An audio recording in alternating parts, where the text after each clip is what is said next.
ওনাকে আমার থেকে ভালো চিনতেন। আমি বলবো না যে আমি ওনাকে খুব ভালোভাবে চিনতাম।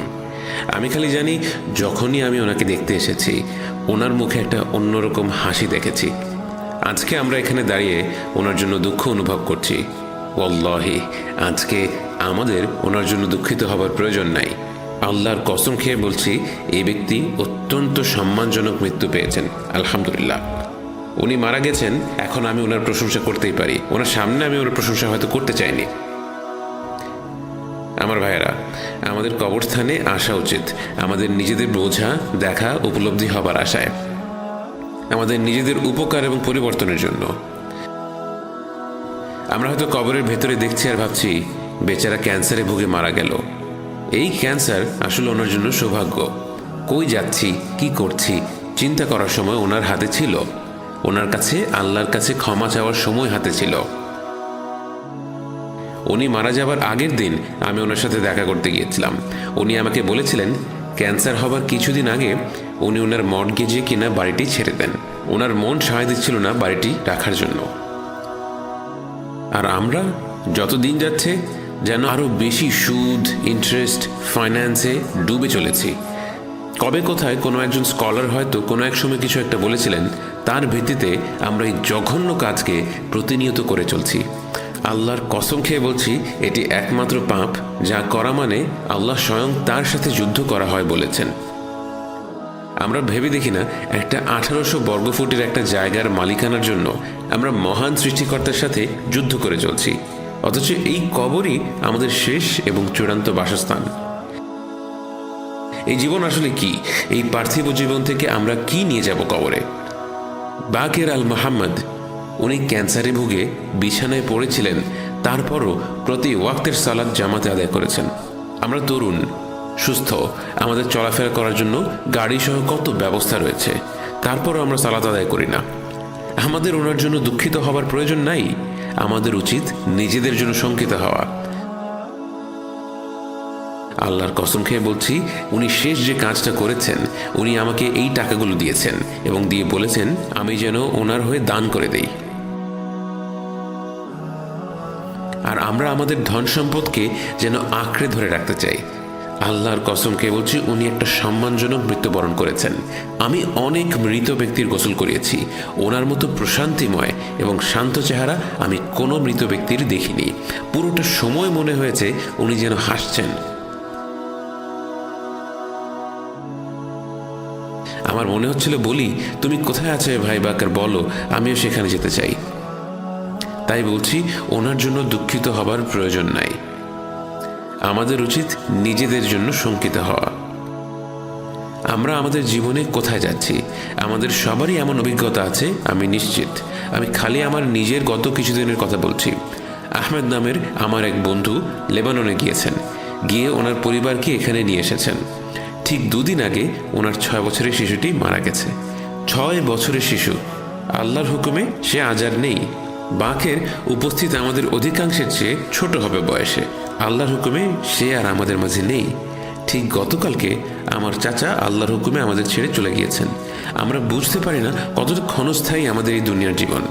আপনি হয়তো ভাবছেন আমি একটু কড়া করে বলছি, আমি এক্সট্রিমিস্ট। আপনি হয়তো ভাবছেন আমি একটু কঠোর মনের মানুষ। শুনুন, হাবিবুল্লাহ আপনার রাসূলুল্লাহ সাল্লাল্লাহু আলাইহি ওয়াসাল্লাম কি বলেছেন?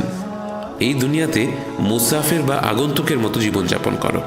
এই জীবন যাকে আমরা এত ভালোবাসি, জেতার জন্য প্রতিযোগিতা করি, একে অপরকে হত্যা করি, পার্থিব বিষয় নিয়ে যেখানে ভাই ভাইয়ের সাথে কথা বলি না, বিশ্বাস করতে পারেন রক্তের সম্পর্কের ভাই একসাথে বেড়ে উঠেছে, অর্থ, ব্যবসা, গাড়ি, স্ত্রী নিয়ে হয়তো কোনো মনোমালিন্য হয়েছে, এখন মুখ দেখা বন্ধ। এই দুনিয়া যাকে আমরা আঁকড়ে ধরেছি, রাসূলুল্লাহ সাল্লাল্লাহু আলাইহি ওয়াসাল্লাম তাকে তুলনা করেছেন পথিকের কাছে গন্তব্যে পৌঁছানোর পথে বিশ্রাম নেবার জায়গার সাথে। আন্তর্জাতিক বিমানে যারা চড়েছেন তারা ভালো বলতে পারবেন। আপনার বিমানটি ট্রানজিট বা যাত্রা বিরতি হয়েছিল আবু ধাবি বা দুবাইতে। সেখানে 2টি বিমান যাত্রার মাঝে হয়তো কিছু ঘন্টা সময় আপনি কাটিয়েছেন।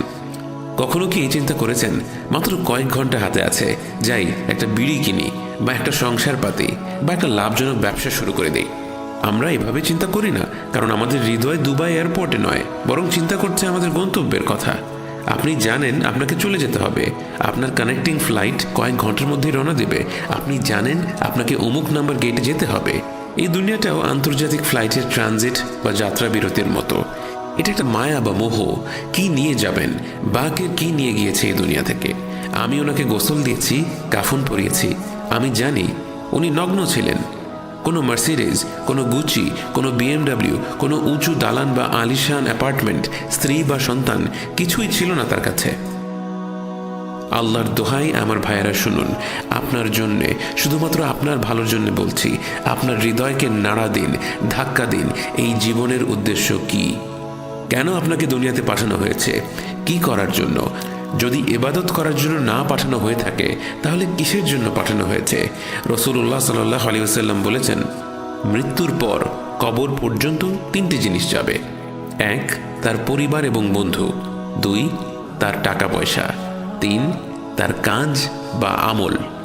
রাসূলুল্লাহ সাল্লাল্লাহু আলাইহি ওয়াসাল্লাম আরও বলেন, এর মধ্যে দুটো জিনিস ফেরত চলে যাবে। 1, তার পরিবার এবং বন্ধু, এবং 2, তার অর্থ সম্পদ। এই যে এখন আমরা আমাদের ভাই বাকেরকে দাফন করতে এসেছি, আমি শতভাগ নিশ্চিত আগামী 1 ঘন্টার মধ্যেই আমরা সবাই ফেরত চলে যাব। আমরা কবরে কিছু মাটি ফেলবো, উহু আহা করব, তার কিছুক্ষণ পর আমাদের নিজ নিজ জীবন জীবিকার কাজে চলে যাব। কি থেকে যাবে জানেন? ওনার আমল বা কাজ। উনি যদি নামাজ পড়ে থাকেন, দান বা সাদাকা করে থাকেন, তার প্রতিদান উনি এখানে দেখতে পাবেন। ওয়াল্লাহি তিনি যদি অবহেলা করে থাকেন তা সেটার প্রতিদানও তিনি এখানে দেখতে পারবেন। এই ছোট্ট গর্তটি হয় জান্নাতের বাগানের ছোট্ট একটা টুকরো হবে, নতুবা এক টুকরো ছোট্ট জাহান্নামের জ্বলন্ত গহ্বর। কি বানাতে চান আপনি আপনার কবরকে, তা আপনি ঠিক করবেন। আপনার কাজ বা আমল তা ঠিক করবে। আজকের এই মুহূর্তটি হোক আপনার জীবনের, আপনার ঘুরে দাঁড়ানোর প্রেরণা। ওয়াল্লাহি আমার ভাইয়েরা, বাকেরের মৃত্যু, আমার এখানে আসা, সব কিছু আমাকে ভীষণভাবে নাড়া দিয়েছে এবং আমি নিজেকে সৌভাগ্যবান মনে করছি। আমি এতটুকু বলতে পারি, আমি আমার জীবনে এর থেকে ভালো মৃত্যু আর দেখিনি। আমি ওনার জন্য এতটুকুও চিন্তিত না, আমি চিন্তিত আমাকে নিয়ে। আমি চিন্তিত আমাকে ঘিরে রাখা এই শখানেক মানুষকে নিয়ে, যারা কিছুক্ষণের জন্য অনুতপ্ত অনুভব করবেন, তারপর গাড়িতে উঠে সব ভুলে যাবেন যেন কিছুই হয়নি। আবারও বলছি ভাই আমার, এই দিনটি, এই মুহূর্তটি হোক আপনার ঘুরে দাঁড়ানোর প্রেরণা। আপনারা কেন দেখছেন না, কেন বুঝছেন না? প্রতিটি প্রাণ, প্রতিটি মানুষ মৃত্যুর স্বাদ নেবেই নেবে। এমনকি আমাদের রাসূলুল্লাহ সাল্লাল্লাহু আলাইহি ওয়াসাল্লামকে এর স্বাদ গ্রহণ করতে হয়েছে। তাহলে আমরা কিভাবে ভাবছি যে আমরা আলাদা, যে আমরা পার পেয়ে যাব? এই বিষয়টা হৃদয় দিয়ে অনুধাবন করুন, বুঝুন, তওবা করুন, আপনার প্রভুর কাছে ফিরে আসুন। আর কতদিন এভাবে চলবে? আপনার চাকরি আপনাকে অল্প কয়টা টাকা দেয়, এজন্য কত বাধ্য আপনি আপনার চাকরির বা বসের দেয়া নিয়ম নীতি সম্পর্কে। কারো ইবাদত করার আরেক মানে হলো তার বাধ্য হওয়া, তার কথা গুরুত্ব সহকারে মেনে চলা। আল্লাহর কসম, আমরা বেশিরভাগ ইবাদত করি আমাদের বসের, আমাদের সন্তানদের, আমাদের সামাজিকতার। আমরা এসব বিষয়ে যতটা গুরুত্ব দেই ততটা গুরুত্ব আল্লাহর প্রতি দেই না। আপনার বস আপনাকে 6টার সময় আসতে বললে আপনি 5:50 সেখানে চলে যাবেন, কারণ আপনি দেখাতে চান যে আপনি অন্যদের থেকে আলাদা। কিন্তু আল্লাহ যখন আপনাকে ফজরের নামাজের জন্য 4:30টার সময় যেতে বলেন, তখন আপনি ভাবেন, আসলেই 4:30? এত সকালে উঠবো? এই ভোরবেলা রেডি হয়ে বের হয়ে মসজিদে যাব? পাগল নাকি? আপনার চাকরি আপনাকে 1000 খানেক টাকা দেয়, আর তার জন্য আপনি ঘন্টার পর ঘন্টা রাস্তায় কাটিয়ে মিটিংয়ে যান। আর আল্লাহ যে আপনাকে তৈরি করেছেন, লালন পালন করেছেন, আপনার জীবনের যত আশীর্বাদ সবই তাঁর দেয়া। আপনার হৃদয়ের প্রতিটা স্পন্দন তার অবদান, আপনার প্রতিটা নিঃশ্বাস তার আশীর্বাদ। এমনকি যখন আপনি প্রতিনিয়ত পাপ করে যাচ্ছেন, তখনও আল্লাহ আপনার হৃৎপিণ্ডকে বলেন, তুমি থেমো না, আমি তার বিষয়টা পরে দেখছি। আপনার জীবনে না আছে নামাজ, না আছে রোজা, না আছে কোরআন, বোনদের না আছে হেজাব। আল্লাহু আকবার! কি করছি আমরা? অথচ অল্প কিছু টাকার কারণে বসের জন্য গাধার মতো পরিশ্রম করছেন। দুঃখিত আমার ভাষার জন্যে। আচ্ছা আমাকে বলুন তো, কি হবে আল্লাহর যদি আপনি নামাজ পড়েন বা না পড়েন? আল্লাহ কি তার জন্য আপনাকে নামাজ পড়তে বলছেন? না, তিনি আপনাকে ভালোবাসেন এবং আপনার ভালোর জন্য উনি বলেন, হে আমার আব্দ, নামাজ পড়ো, নামাজ পড়ো যাতে করে তুমি সফল হতে পারো। আমরা এই দুনিয়াকে এত গভীরভাবে ভালোবাসি, এই দুনিয়াকে নিয়ে এত বেশি প্রতিযোগিতা ভাবাপন্ন হয়ে যায় যে আমাদের সব কিছু গড়ে ওঠে একে ঘিরেই। আপনি ঘুম থেকে ওঠেন এই দুনিয়াকে নিয়ে ভাবতে ভাবতে, আপনি ঘুমোতে যান এর ব্যাপারে চিন্তা করতে করতে। আপনার দুশ্চিন্তা, আপনার চিন্তা, আপনার উৎসাহ সব কিছুই এই দুনিয়াকে ঘিরে। আমার বাড়ি, আমার গাড়ি, আমার সামাজিক অবস্থান, আমার সম্মান, আমার স্ত্রী, আমার সন্তান, খালি আমার আমার আমার, সব কিছুই খালি আমি আর আমি। আপনি ভাবছেন আপনি সুখের খোঁজ করছেন। আপনি জানেন সুখ কি? সুখ কি সেটা ভাই বাকের আমাকে বলেছে। আপনার কতটুকু আছে সেটা সুখ না, আপনি কতটুকু ছাড়া বাঁচতে পারেন সেটাই হচ্ছে সুখ। আপনি হয়তো আলিশান বাড়িতে আছেন, লিমোজিন চালাচ্ছেন, কিন্তু ঘুমের আগে ঘুমের ওষুধ খেতে হয়। কি হবে শরীরের ইঞ্জেকশন নিয়ে, জিমে গিয়ে শরীরকে পেশিবহুল শক্তি বানিয়ে? আপনার তো ফজরের সময় গায়ের থেকে চাদরটুকু সরিয়ে বিছানা থেকে ওঠার শক্তিটুকুও নেই। আপনার কতটুকু আছে সেটা সুখ না আমার ভাই, আপনি কতটুকু ছাড়া বাঁচতে পারেন সেটাই হচ্ছে সুখ। নিজেকে জিজ্ঞেস করুন, আপনার হৃদয় কি সন্তুষ্ট যদিও আপনার কোনো বাড়ি নেই? আপনার হৃদয় কি সন্তুষ্ট যদিও আপনার পছন্দের ব্র্যান্ডের গাড়িটি আপনার নেই? না থাকার পরেও যদি আপনার হৃদয় সন্তুষ্ট হয়ে থাকে তবে আপনি আসলেই ধনী। কিন্তু আপনার মনে যদি খেদ থাকে, অশান্তি থাকে এসব বিষয়ে, আল্লাহর কসম আপনি সুখ থেকে অনেক অনেক দূরে। আমি এই বিষয় নিয়ে আর বেশি দীর্ঘ আলোচনা করব না, আপনারা নিশ্চয়ই বুঝতে পারছেন আমি কি বলতে চাচ্ছি।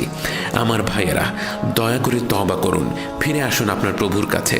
দয়া করে হৃদয় দিয়ে অনুধাবন করুন, মৃত্যু সবার জন্য অপেক্ষা করছে। মৃত্যু কোনো সংখ্যা বোঝে না, গায়ের রং বোঝে না, জাত বোঝে না, ধর্ম বোঝে না, বোঝে না আপনি পৃথিবীর কোন প্রান্ত থেকে এসেছেন, উত্তর দক্ষিণ পূর্ব পশ্চিম, কিছুই সে বোঝে না। সে খালি বোঝে আল্লাহর আদেশ। আল্লাহ আদেশ করলেন আর খালাস, শেষ। সে কোনো প্রশ্ন করে না। আপনারা এখন বাকের জন্য কাঁদছেন। গতকাল রাতে আপনারা সবাই, আমরা সবাই মৃত ছিলাম। ঘুম থেকে ওঠার দোয়াটা কি? আলহামদুলিল্লাহিল্লাযী আহইয়ানা বা'দামা ওয়া ইলাইহি। সকল প্রশংসা আল্লাহর, আমাকে মৃত্যু দেবার পর যিনি আমাকে পুনরায় জীবন দিয়েছেন। গতকাল রাতে আমরা সবাই মৃত ছিলাম। কে আপনাকে জেগে ওঠার তৌফিক দিয়েছেন? আপনার অর্থ সম্পদ দিয়েছেন, আপনার গাড়ি দিয়েছেন, আপনার বাড়ি দিয়েছেন। মুখ দিয়ে বলাটা খুবই সহজ, আল্লাহ, কিন্তু হৃদয় দিয়ে বলা বা অনুধাবন করাটা সহজ না। কে আপনাকে উঠিয়েছেন? কি কারণে আবার ওঠার তৌফিক দিয়েছেন? আল্লাহর কসম আমার ভাই, উনি আপনাকে উঠিয়েছেন যেন আপনি তার ইবাদত করেন। এই পৃথিবীটা অল্প সময়ের আমার ভাই, এখানে সময় নষ্ট করবেন না, আপনার জীবনটা নষ্ট করবেন না। আপনার প্রভুর কাছে ফিরে আসুন, তওবা করুন, আপনার হৃদয়টাকে নাড়া দিন। আল্লাহর কসম, এগুলো শুধুমাত্র আপনার জন্য, আপনার ভালোর জন্য। আজই হোক সেই দিন যেদিন থেকে আপনি নামাজ ধরলেন। হয়তো এখন কখনো পড়েন, কখনো পড়েন না। আজকেই হোক সেই দিন যেদিন থেকে আপনি আর নামাজ ছাড়বেন না। আজকে থেকে প্রতিজ্ঞা করি যে চেষ্টা করব নামাজ না ছাড়ার। বোনদের জন্য আজই হোক সেই দিন যেদিন থেকে আপনি হিজাব আরম্ভ করছেন। আমাদেরকে আজকের এই দিনের ঘটনা থেকে শিখতে হবে। দাফন করতে কবরস্থানে এসে রোবটের মতো দাঁড়িয়ে থেকে সালাম বিনিময় করে মৃত হৃদয় নিয়ে চলে গেলে হবে না। আপনার জীবনে পরিবর্তন আনতে হবে। আপনার হৃদয়ে আজকে থেকে এখনই পরিবর্তন আনতে হবে। জীবনটাকে নষ্ট করবেন না। আল্লাহর কসম, আপনি জানেন না কি হতে যাচ্ছে, আপনি জানেন না। বাকের সৌভাগ্যবান ছিলেন যে তিনি জানতে পেরেছিলেন যে কি আসতে যাচ্ছে, কি তার দরজায় কড়া নাড়ছে। উনি সুযোগ পেয়েছিলেন তওবা করার, ভুলগুলো শুধরে নেবার। আমাদের মধ্যে বেশিরভাগের এই সৌভাগ্য হবে না। জীবনটা নিয়ে জুয়া খেলবেন না, এই ঝুঁকি নেবেন না। জীবন একটাই, ফিরে আসুন আল্লাহর কাছে। কেন বুঝতে পারছেন না? উনি আপনাকে ভালোবাসেন। আপনি কোথাও সুখ পাবেন না, কোথাও সন্তুষ্টি পাবেন না।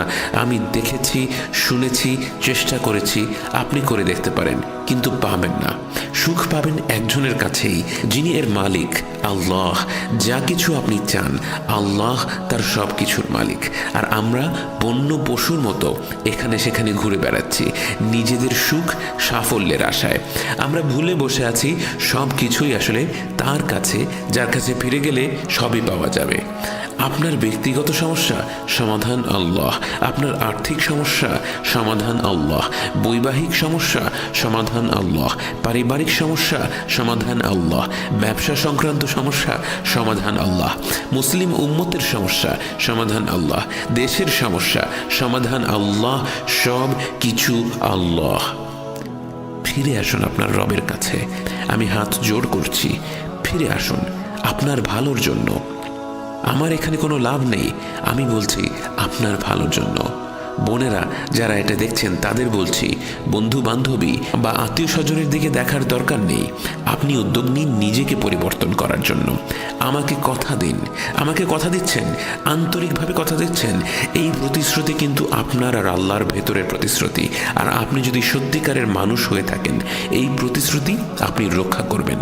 ভাইরা, আমরা আমাদের এই ভাই বাকেরের জন্য দোয়া করব। আমি অল্প কিছু কথা বলে শেষ করে দেব। আমরা আল্লাহর কাছে দোয়া করি, আল্লাহ যেন ওনাকে ফিরদাউস আল আযমের বাসিন্দা হিসেবে গ্রহণ করেন, যেন ওনাকে রাসূলুল্লাহ সাল্লাল্লাহু আলাইহি ওয়াসাল্লামের সুহবা দেন। আল্লাহ যেন ওনাকে সেই দলভুক্ত করেন যাদের পুনরুত্থানের দিন কোনো হিসাব নেওয়া হবে না। আল্লাহ যেন ওনার কবরকে জান্নাতের বাগান বানিয়ে দেন।